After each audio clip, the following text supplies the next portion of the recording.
In this edition of Platform Disco, you will hear all about scaling the circular economy. You will learn what a discrete product is. You will hear how this scaling happens both on an individual level as well as within ecosystems, having a full end-to-end view. And you will hear why we think it's all about transactions. And interestingly, that SAP no longer talks that much about being a product company, but a real partnership company that helps define roadmaps and enable roadmaps towards the future for these individual companies as well as ecosystems. And now back to the dance floor.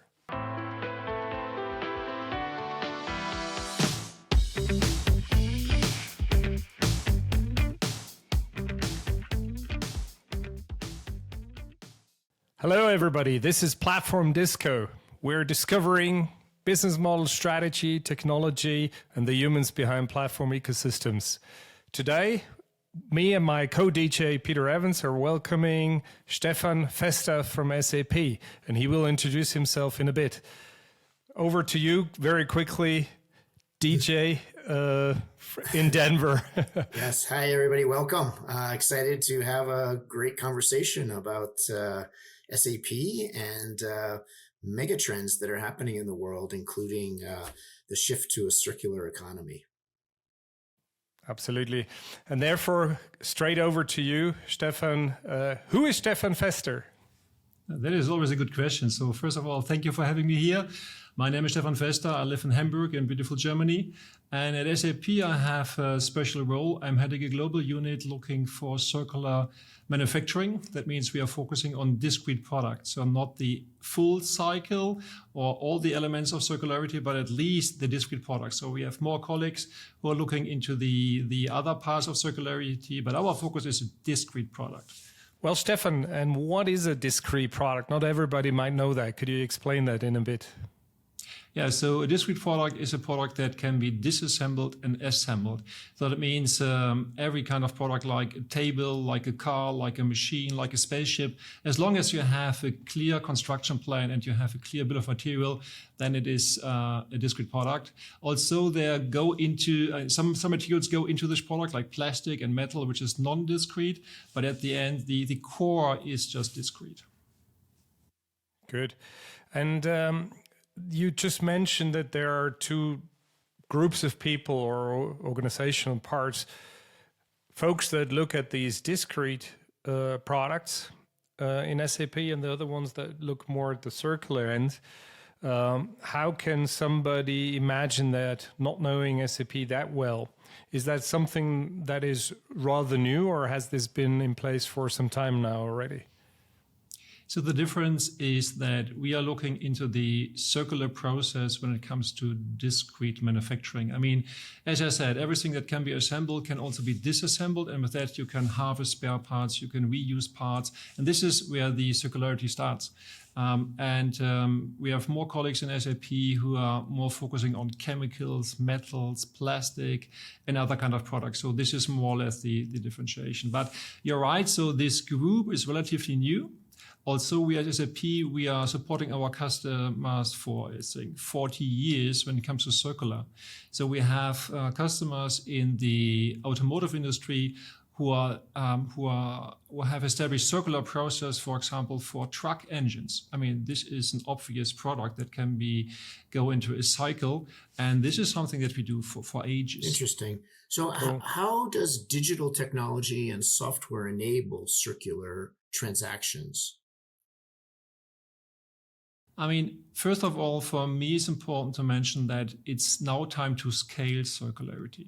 And whenever you think about scaling and automation, I mean, software data management is key, because you need to know what kind of material went into this product. I mean, what is the bill of material? What is it what you get back from your customers? I mean, if you don't know what you will get back, I mean, how do you want to set up an efficient process, a fully automated process? And that is the reason why nowadays, where we talk about the regulation and circularity, software is absolutely key to make sure that material and data are now in sync, right? This is important. And Stephan, given the size of your company, we're very proud to have such a big company such a digital company in Europe, because Europe is lagging. But for everybody here in the audience to better understand, where is your unit sitting in this universe of SAP? The good thing is that I'm a kind of fluid. So we have the guys who are producing the products. We have guys looking after industries. I mean, we have a certain structure, but circularity goes cross. It goes cross industries. It goes cross solution areas. It goes cross marketing, cross services, whatever we have. And this is the beauty of SAP. So we have the opportunity at least to set up these virtual teams to look after a certain topic, right? And supporting all the other units we have with knowledge which we really collect when we are talking to customers. I think this is the beauty of our organizational setup. So that means despite the size, you're actually quite agile. Yeah. And is that something that has historically grown because you were always a matrix, or is this something that was emphasized rather recently? This is what we do for ages. We are not just a matrix. We are, I think, cubicle, or even more dimensions. It depends on how you look at SAP. This is what we are asked all the time, to do our best, give our best, and to be active. I mean, it is some years ago where our CEO said, "Don't ask for permission. Ask for excuse if you did something that is not perfect." I think this is also a kind of spirit that we know what's going on in the market. We have regular customer interactions. We talk to customers, and we make up our mind. And if we think it's a good topic to focus on, then we collect some colleagues because they have the same experience across the globe, and then we start working as a team. And with that, we also influence the development team. I mean, it sounds a bit unstructured, but at the end, software development is very structured. But I think it's super important that we influence all of our colleagues with good ideas, with good experience. I think this is key. This is pretty awesome. Despite the size that you're still able to do that. I heard a podcast today with TikTok, and they were saying actually, speed is the most important thing. And they said, look, we can walk on the shoulders of giants, the other hyperscalers, and so they piggybacked from different sources. But also this notion of adaptability, speed, flexibility was core. So it's great to hear that a European and German company, where we have this engineering culture typically, is also very up to flexibility, and particularly this guidance that you got. Hey, rather make a mistake, but be fast, be close to the customer and learn. That's great. I mean, and on top of that, we have also the Hasso-Plattner Founders Award. I mean, we are also awarding teams who are coming up with great ideas. I mean, look at the current development of ChatGPT. I mean, just last week, we awarded teams who came back with brilliant ideas based on ChatGPT and whatever is available in the market, right? So this is extremely important that we, on the one hand side, they have a very, very stable core, because at the end you need a good process. And on top of that, you complement the stable process with innovative ideas and with flexible solutions. And this is absolutely key. Maybe what is also interesting, where we got to know each other, because we got to know each other last year. Do you still remember where that was? Sure, it was the network event in Barcelona, right? The Network Summit, absolutely. And it's actually around the corner, around about 2 months. Maybe as a little side comment here, what did you like about the summit, the network as a community? I mean, as you said, it was a networking event. It was all about networking and sharing ideas, and it was a very open and very good conversation. I think it was not like listen to presentations all the time. I mean, I really like the idea to having smaller groups with an inspirational presentation, then start talking. I mean, that's all about. That's what we need. We share ideas and share experience, and not just listening like being in the school. I mean, this is old-fashioned. Absolutely.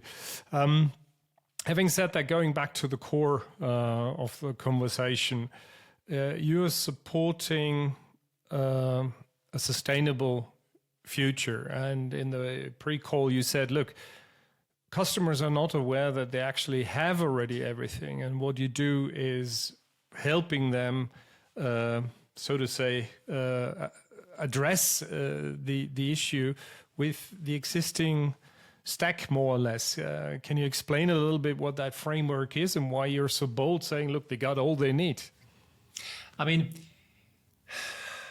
as I said, customers like Mercedes, for example, I mean, they are refurbishing truck engines for, I don't know, 30 years or whatever. I mean, for decades already. And this is I don't want to call it all technology, but existing technology. And it is clear that we feel a lot of pressure from the regulations. And what I see very often is that customers start building up new departments just for the reporting or just for circularity. And I think they are missing the opportunity to use what they already have. They have logistics, they have procurement, they have, distribution, they have everything in their SAP platform already. For sure, they need some new capabilities to take back, incentivize, and so on. I mean, there are some parts missing. But in a nutshell, it is the majority of the capabilities are already there. And when I see that these new circularity departments start building software from scratch, my question is why? So, and this is also coming back to your question, Peter.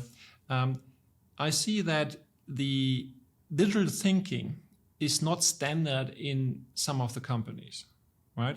Digital thinking means that I use the data I already have, I use the capabilities I already have, I try to connect the dots across my enterprise, my company.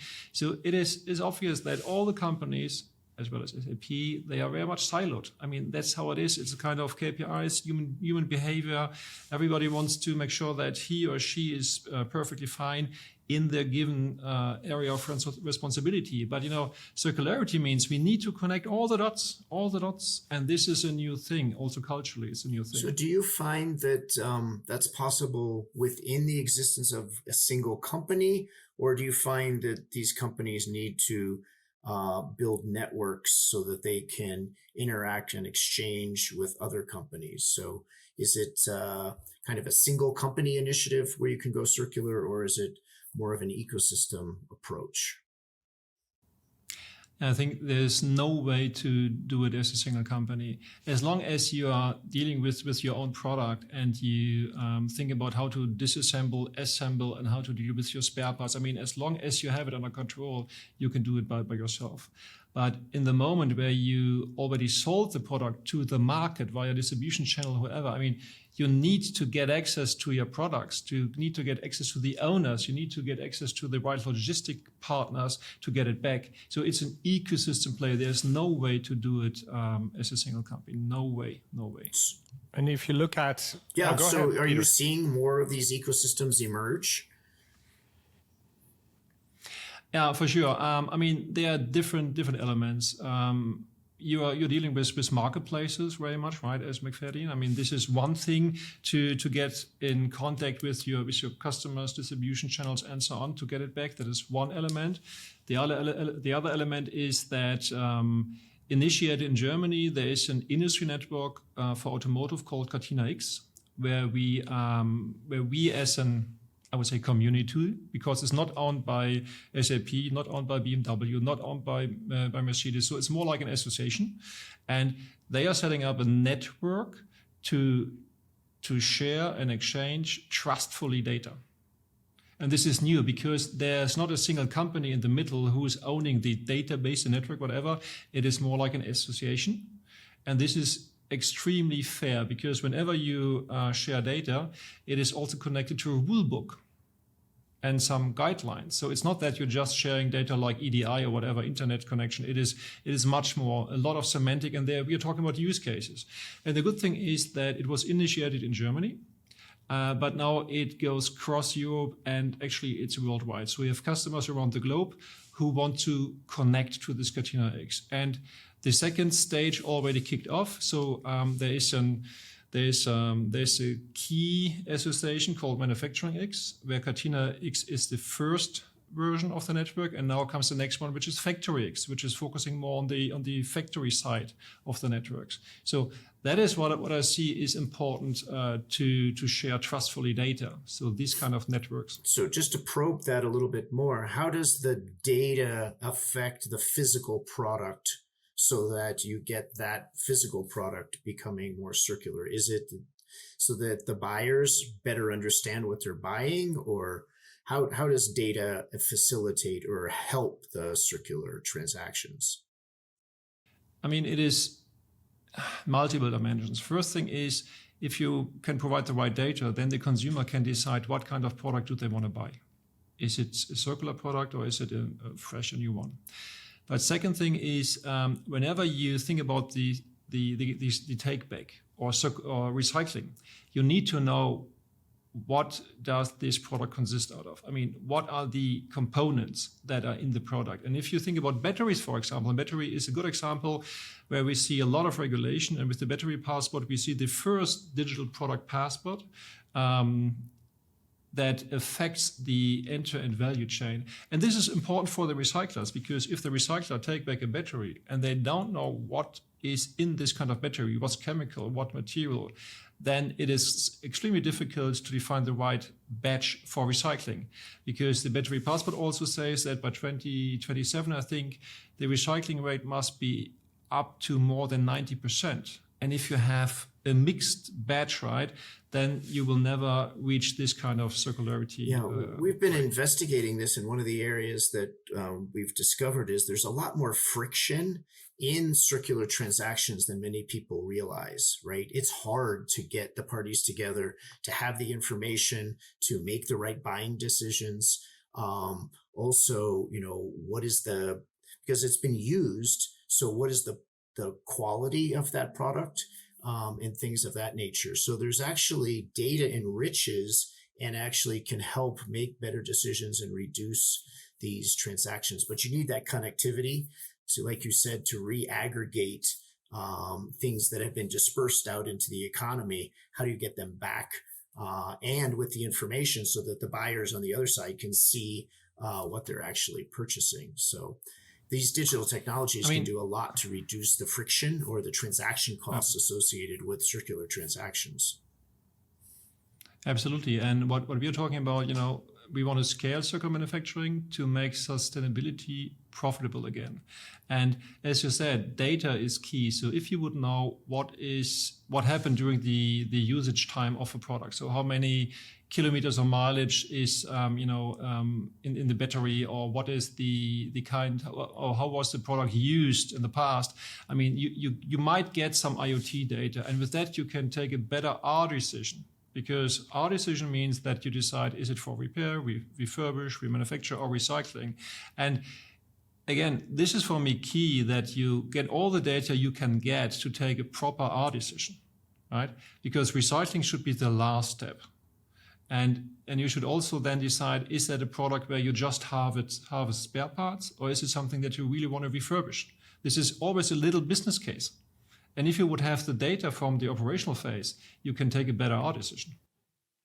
Having said that, we've a little bit of advertising. We've just developed a white paper on EV marketplaces, EV battery marketplaces, actually together with SAP and Bosch Rexroth, and we are going to present it in and around Hanover Fair. And what was interesting there is the number of players it requires to really, despite the intention to make a good R decision, how many new players are required to really touch that hazardous product, to dismantle it, to transport it, to assess it, etc. So you are also a critical member here of Catena, of Cofinity X.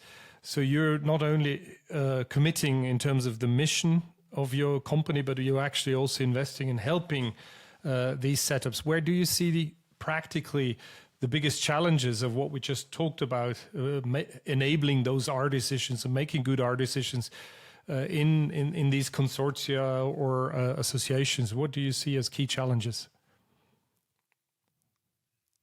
Very often I hear the term trust.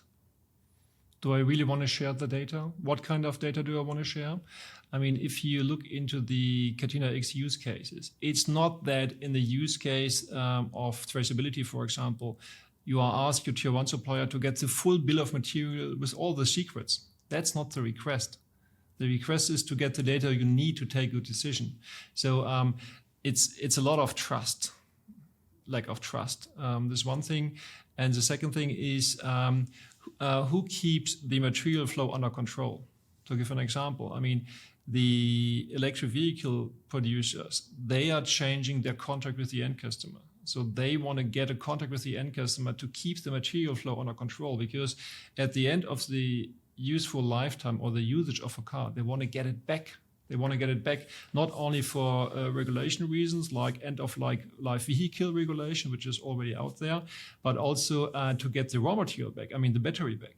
This is one big thing, right? So, and also, what is your business model? Is it an outcome-based business model, for example, so that you just owe the outcome of your product? And this is also important to make sure that you can send out used spare parts. There's no need to send a used spare part to one of your customers if you have an outcome-based contract. There's no need. The machine needs to be up and running. That's all. And so on. I mean, this is very much the question: does the manufacturer have the material flow under control, including the data? And having said that, trust is a key ingredient for a platform to work. Trust is essential for a brand to function. Trust is critical in the interaction between human beings. Now, trust is also a result of I understand. And so how do you see across such a complex value chain, how much do you see that people embrace and understand these new network business models? Or isn't that exactly the space where we all in Europe particularly have to help that people move beyond keeping all secrets, competing against each other, competing for market share rather than making the pie grow? How do you see that knowledge and understanding and embracing of these type of business models across the board? Not only really the top companies, but really, mid-sized, smaller ones that are also part of this ecosystem. As Peter said, it is anyhow an ecosystem, and every member needs to find his or her role in this ecosystem. I mean, we talk to customers who give all the responsibility to their supplier to make sure that the product is designed in a circular way, that they take it back. So it is just the supplier who is responsible for that. And it's also a question of what is the business case and how do you calculate the cost and the price of a product. So it's not easy. But coming back to Catena, the key principle is that you share data one level up, one level down. It's not that you give data to the network and everybody can use it. As I said, there are rule books behind that. So this is important, that we are not just talking about data sharing. It is also that we are talking about the use case with certain rules. Right? I think this is important, that everybody can trustfully share data. I mean, it is like always. I mean, we need to start with baby steps and show the first use case and the benefits, and then more and more will join. The good thing is that even Chinese companies are joining Catena X now. I mean, that's not bad. Cool. Having said that, in the pre-discussion, when we talked about this good R decisions, it's actually just prolonging the value chain, if you want. And you said, people are leaving money on the table. And you just talked a little bit about Chinese companies being part of that. But you also said before that it is a requirement from a regulatory standpoint of view, as well as something that consumers and customers will be expecting down the road. So tell us a little bit about this leaving money on the table, maybe as well as the more mandatory side of things. So because the reality will always be a little bit both, right? So on one hand, it will be cost, and on the other hand, it will be a lot of upside. So how do you see those two sides of the same coin, if you want? Yeah, I mean, first of all, you need to track data, you need to calculate carbon emission and so on. I mean, this is absolute key that you fulfill the regulations, right? That is the first thing. But the second thing is that if you think about the trend of deglobalization, if you think about scarcity of material and lack of spare parts and all the issues we have in the supply chain, I mean, it is your opportunity if you can get your products back and you can refurbish your product or remanufacture to give a new life cycle to the products. I mean, this is your opportunity, right?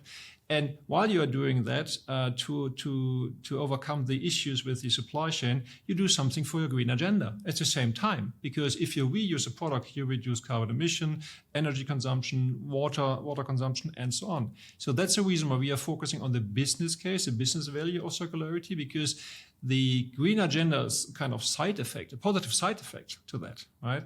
And the second thing is that many customers and many companies, they already announced their ambition by reducing carbon emission 20%, 50% by 2030, whatever.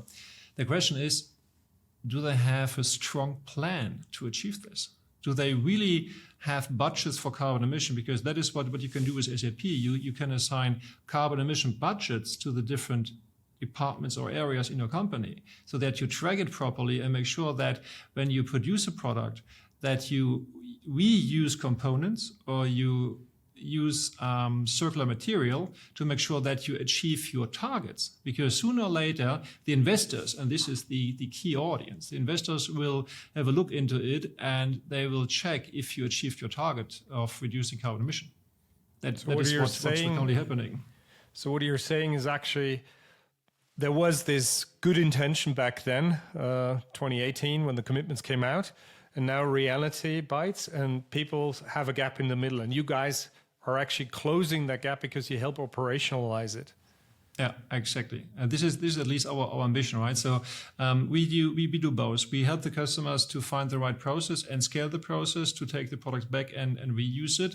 At the same time, we also help with setting the right targets and budgets and to achieve the budgets, because this is absolutely key. So all the investors are they look carefully into the annual reports and the sustainability reports. What is the progress over the last years? I mean, this is absolutely one of the key priorities. And how does it look like across scope 1, 2, and 3? I mean, if you think about circularity, the main scope is scope 3. 1 and 2 is something what they have under control, and scope 3 downstream is something that has something to do with how they operate the product. But scope 3 upstream is something where we really focus on, because the companies, they inherit 70-80% of the carbon emissions through the supply chain, right? And this is the moment where we try to find the best way to reuse products. Yeah, I mean, this is the best way to reduce scope 3 emission. So there's a lot of companies that are interested in getting into the circular economy as a business and offer various capabilities. What gives SAP a competitive advantage in this area? I mean, the key advantage is that they have already, let's say, 70-80% of capabilities available, what they need, because they invested the last years and decades into SAP and in the platform, and they should leverage what they already have, right? And the last decades, we helped the customers to automate and to scale their linear process. The only thing we need to do is to also scale and automate the circular process. I mean, it sounds a bit easy. It's not that easy, but it is all about the data that is already in the SAP platform, because in the SAP platform is stored what they have produced. And this data is needed to make sure that you can start the cycle. And even more important is that you have the bill of material as serviced in your system, so that you know what happened with your product during the lifetime. Yeah. So what if I'm thinking the battery industry, there's the opportunity to actually refurbish batteries and sell them to second use rather than to send them directly to recycling.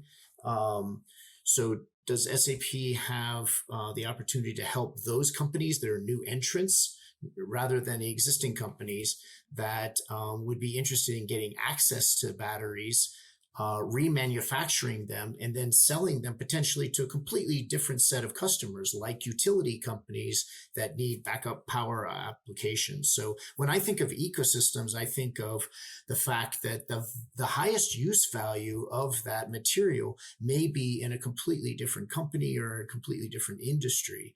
besides the one that actually originally manufactured it. So are there ways in which SAP is working with companies that are looking to get into these new circular business opportunities? Absolutely. So we are also supporting a lot of startups. It is Grow with SAP. This is an initiative where we support these scale-ups. So the good thing is that there is a version of SAP available in the public cloud. That means it's a software as a service solution. And this solution grows while you are growing. I mean, what we provide is a huge number of capabilities, and you can pick and select what you need. And normally a startup starts with finance, procurement, and HR because they need to manage money, they need to spend money, and need to manage the people. This is the initial scope. And this is up and running in less than 3 months, if you like. And then you can add additional capabilities in the platform to also support the business of startups. Let me just push you a little bit. The SAP is well known as a procurement software provider. But some of the things we've just been talking about are more like a marketplace that facilitates transactions. So is part of the circular vision of SAP to also enable more of a kind of the underlying technology that you need for these kinds of exchange to take place? Absolutely. I mean, we have two different solutions. The first one is a pure B2B solution where you have a marketplace where you as a manufacturer or as a company can offer your products to the marketplace. Sometimes I call it eBay on steroids, but I think it's not an official term. but you can imagine what it is, right? So you can offer your products, and then you can also start an auction. You see what the carbon emission is and so on. I mean, this is one piece of SAP.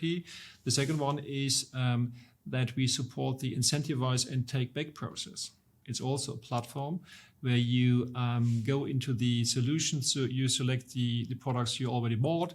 Then you say, this is what I want to give back. Then you get an incentive, and then you send it to the company. I mean, this is a different process. I mean, it depends on the element. It depends on the area we are talking about. So when we think about end of use, we say it's incentivize. I mean, you need to have an incentive for the customer to send it back. It is to collect. This is reverse logistic. And finally, it's a triage where you take the R decision. I mean, what kind of R decision you want to take. This is more the area where we see SAP e-commerce, how it's called. And if it goes to the marketplace, it is more SAP Encore or Encore by SAP officially. And that will be announced and available next year. So does that mean that SAP is going to become an operator of marketplaces, or are you just providing the underlying software that another operator will then take forward and turn that into a business? It's actually both. Oh, okay. It's actually both. So we have Ariba, as you might know, where we have a huge procurement marketplace, and this will be further developed without disclosing any secrets here in this podcast. And the second thing is that we also provide solutions where a big company can set up their own marketplace. I mean, you know that we have our e-commerce solution out there for ages. And now it's just a point to enhance it to a marketplace. I mean, this is what we are doing for. Interesting. You know, I just saw Harley Davidson, you know, the motorcycle company, well known. They just recently launched their own resale marketplace. So people who have bought a Harley and want to uptrade. And in fact, this becomes an interesting example where you can actually sell more things if you take back that product, pay that customer some value that then they can use to purchase their next product. And of course, the cell phone company, the smartphone companies do this quite actively now to trade up, right? And so I was kind of interested to see Harley Davidson has a beautiful website, and they've got 23,000 motorcycles for sale right now on their website. So this is kind of interesting for manufacturers to realize, hey, you know, getting back and becoming active in your resale markets can have a huge advantage in a variety of different ways of creating new value streams. Absolutely. And this is what I mean with try to keep the material flow under control. I see what you're saying now. If you take them back, you also can harvest the spare parts. I mean, you can do several things with this motorcycle in this case, depending on the quality that you get back, right? So it depends. But this is a good opportunity for many different companies.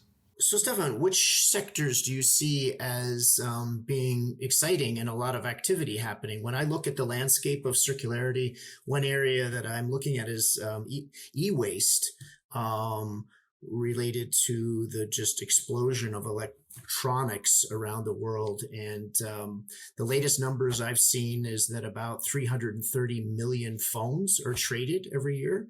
And there's a whole growing number of marketplaces that are emerging for trading these phones, both at the retail level and also B2B, which is pretty interesting.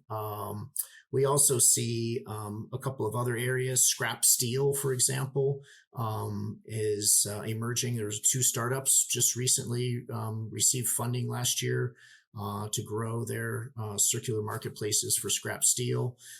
So there's a variety of sectors. So what are you seeing in terms of opportunities for circularity on a sector basis?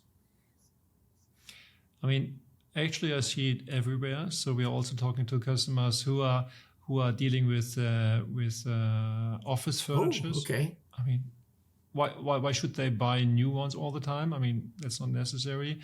All of our customers in the manufacturing area are looking into this kind of circular process for several reasons. The first one is to fulfill the regulations and to make sure that they overcome the issues in supply chain.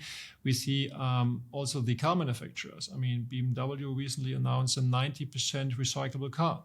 I mean, there's a lot of pressure on the OEMs, but it is, as I said, it's all over the place. And at the same time, we see new platforms coming up from China where you can just buy things for literally no money. And this is for me waste. There's no circularity in it. So the question is, what will be the decision of the consumers, of the end customer? Do they go with the cheapest one because they want to save money, or do they want to do something for the economy, or for the sustainability?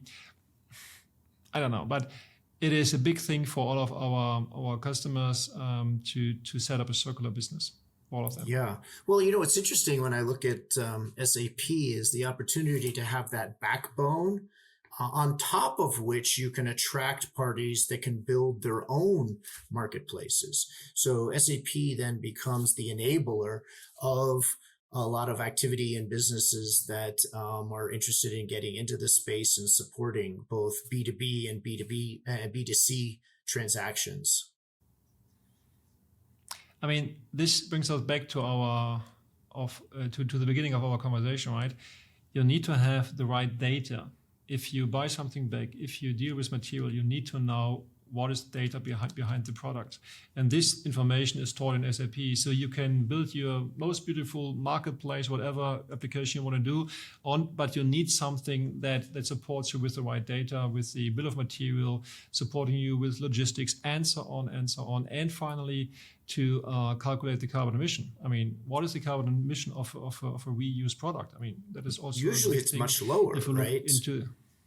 It's much lower, yeah. I mean, if you look into the greenhouse gas protocol, we are still debating: is it 0? Is it a bit more? So what is the regulation saying? But anyhow, it's much lower. It's much lower. What I think is exciting is there was a lot of attention to carbon offsets and planting trees and various places, but it's very difficult to actually ensure that there is a real carbon reduction over a long period of time versus extracting efficiency gains or reuse through your supply chain.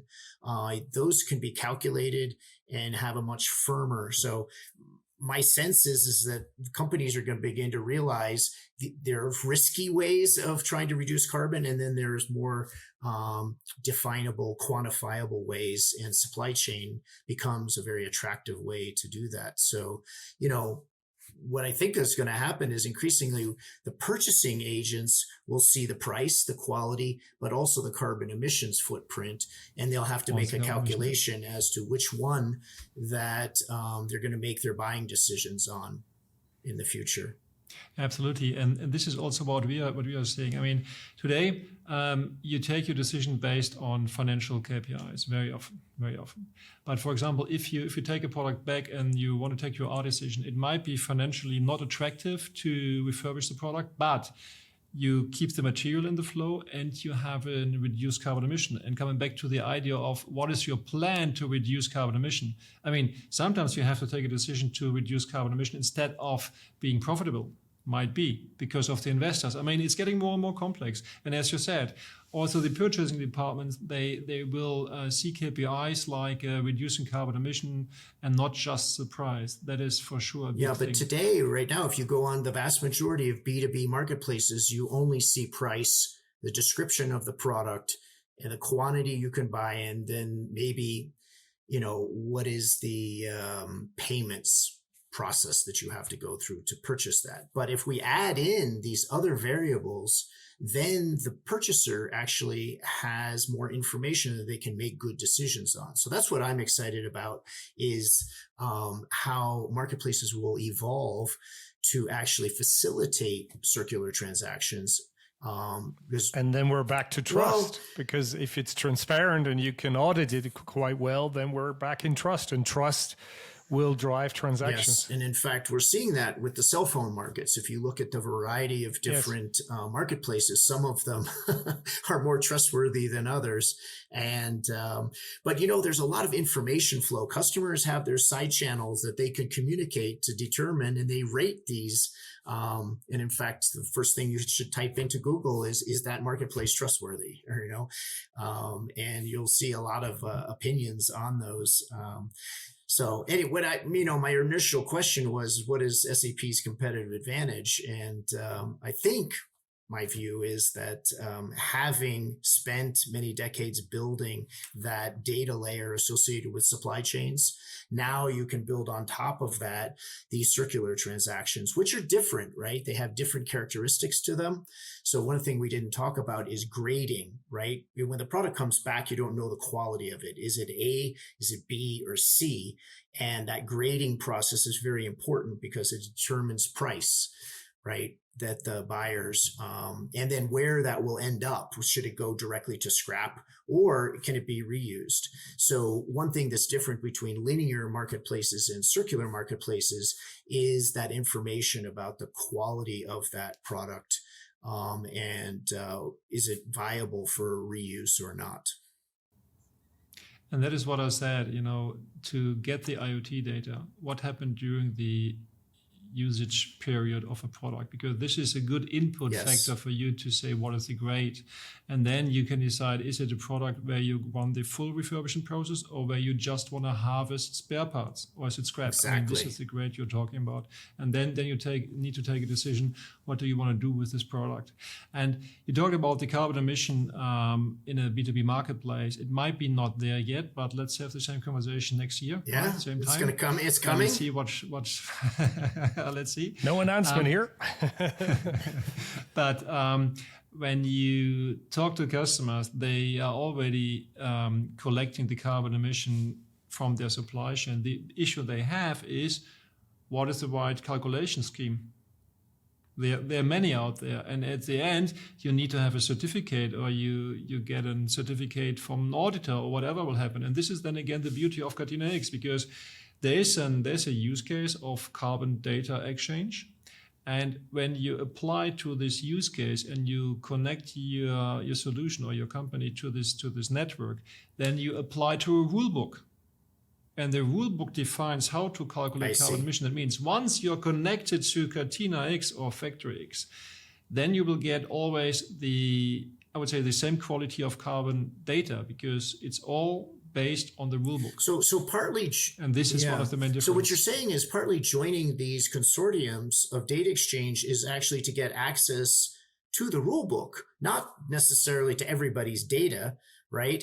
It's the governance system that sits around that makes that data valuable or not. It's anti-greenwashing at the end of the day, right? Yeah. It's leveling everybody up. And so that's the original thought of ecosystems, like with the tide, all boats rise. And I think that's the mindset shift that we need to overcome.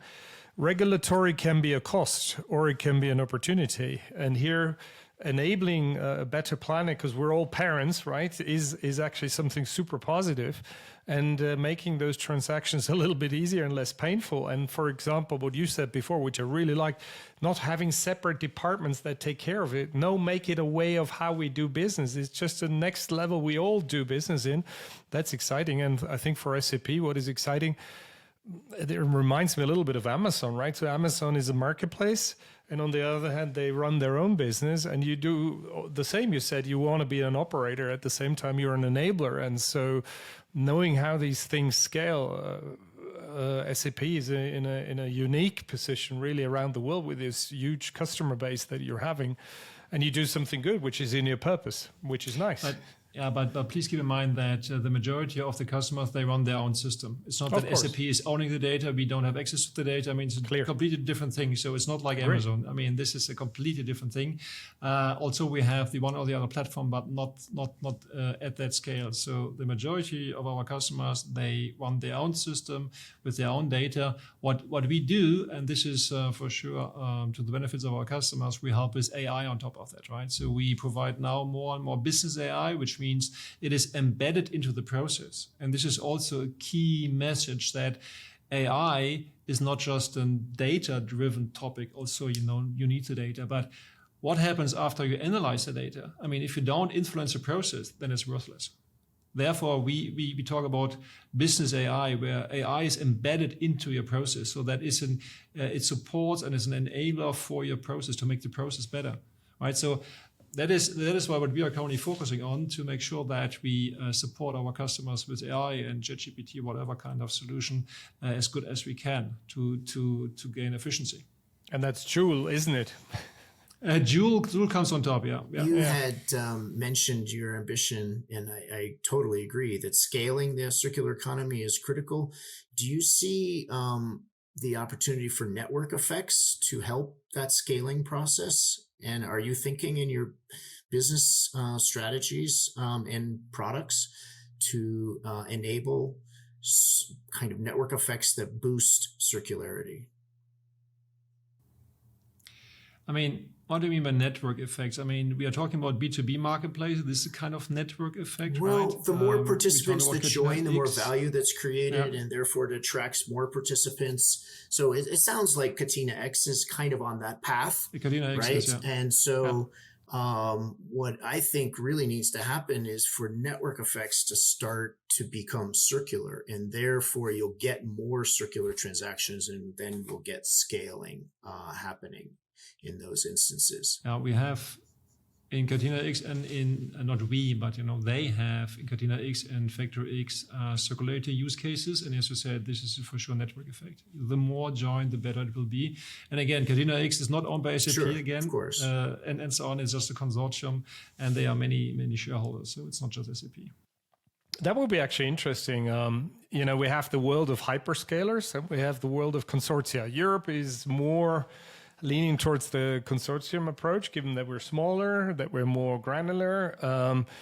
They all have pros and cons. How have you observed this whole consortium work in Europe? What was really very, very positive that you would like to outline, and what are the one or two wishes that you would have that these consortium approaches are actually also progressing?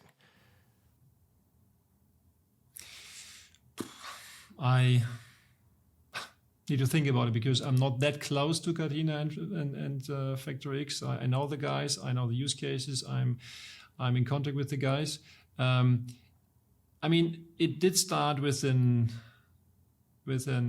project funded by the German government. It was just Germany focused at the very beginning. I'm super happy that it's now spreading across the German border, Europe, and as I said, even China is now joining this Catena X consortium, which is great. And I think what I saw in Catena X, that several CEOs were behind that. It was not just, this is a good idea, and let's try to find how it works. It was really two hands full of CEOs supporting it. And this is the same for circularity. I mean, if you think this is something for the one or the other department, it will never fly. Either you set a circular strategy as a CEO, then it works.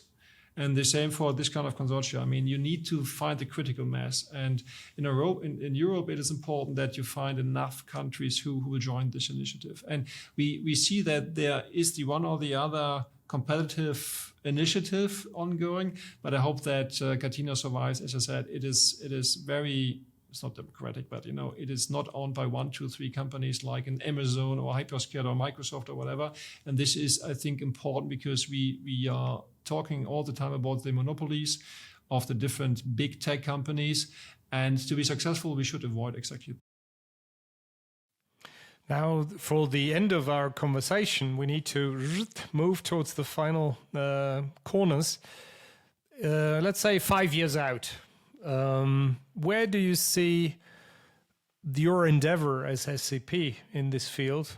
And where would you like to personally be at this time? I'm not thinking career, but really this type of environment you're in. What would you love to have in 5 years? Which, by the way, is almost end of the decade already. So it's around the corner. It is. I mean, first of all, I see that, I hope that we will go in the direction of having more cross-industry, cross-product communities or organizations, whatever. And I hope that by then we have influenced the SAP organization enough to really support the customers in this direction, in this conversation. So today we have many conversations where we just talk about what does it mean to become circular, what is the benefit, and very often it starts with the operating model. I mean, it is, I think, a good kept secret that SAP has several thousand industry consultants helping customers with real business process and industry knowledge, right? We are not just a software provider. We have also several thousand consultants. And this is also important to have this kind of conversation. What is your operating model? How does it look like? What is your roadmap? And think this is the most important thing. Let's say during the next years, all the big companies, they need to set up a roadmap for the next 5 years. Let's see where it will end. But it's super critical that they think in roadmap terms and not just one big bang. They start with one product to become circular, but it's important that they do it in a way that they can scale. What we see with the one or the other customers, they tried to run a circular business model, but they did it as a small project without having the right funding, the right backing from a technology point of view, and they can't scale. So they have to do it again. They have to start from scratch again. And this is important that we're supporting our customers in defining the roadmap and then also defining the path, how to become circular within the next, let's say, 5 to 10 years. I fully agree. I think that's actually one of the biggest challenges Europe has. We operate far less future backwards. So it's far more, okay, what do we do? And yeah, let's look at the next gate, if you want, then the next, rather than future backwards. And we lack a little bit the boldness here. Companies like yours with both the technology that is enabling it, but also the strategic support that you're providing with the network. You're so closely intertwined with 400,000 customers, so you can really create a big impact, which is fantastic. And personally, what would you love to have in and around you? I mean, I really like teamwork. Teamwork is for me key, so that we leverage the knowledge we have within SAP.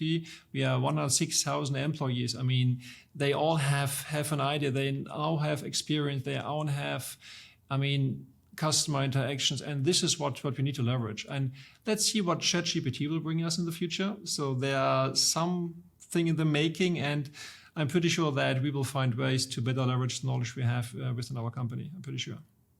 Cool. Yeah, Peter, well, any last question? If not, we call it a day. I'm very excited about this space, and it's great to see all the initiatives that SAP is operating. I think that my view is that the circular economy will and has to grow, and finding ways to scale is critical, right? To help individual companies, but also companies coming together And, our view is transactions are really important to get them actually doing exchanges, because they may benefit from having those materials, but there may be a higher use case. So those companies should have easy ways of finding buyers for the materials that they have. You might have recognized that I didn't talk about products.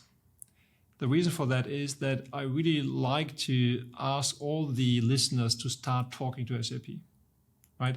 So, Alex, you were talking about ERP. I mean, this is a term that is literally correct, but very often seen as finance, procurement, and nitty-gritty stuff. I mean, if you would come to Hannover Messe end of April, right, you would see the full end-to-end capability of SAP, and this is what we really want to achieve. We want to start partnerships.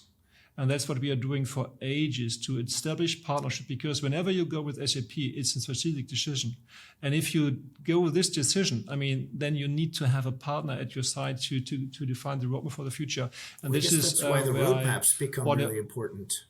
Yeah, exactly. And so don't treat SAP as a software supplier, treat SAP more as a partner, and then let's define what the roadmap would be. That's beautiful finish, actually. We will be at the Hannover Fair together with the white paper we already talked about. Yeah. And that's also our passion, what you just outlined at the end of the day. You need a partner that helps you craft this future backwards approach and enable collaboration and transactions. Stephan, thank you very much. That was a blast. And we will see you in Barcelona at this year's Network Summit. And thank you very much for being here, and all the best. Thank you. Thanks so much.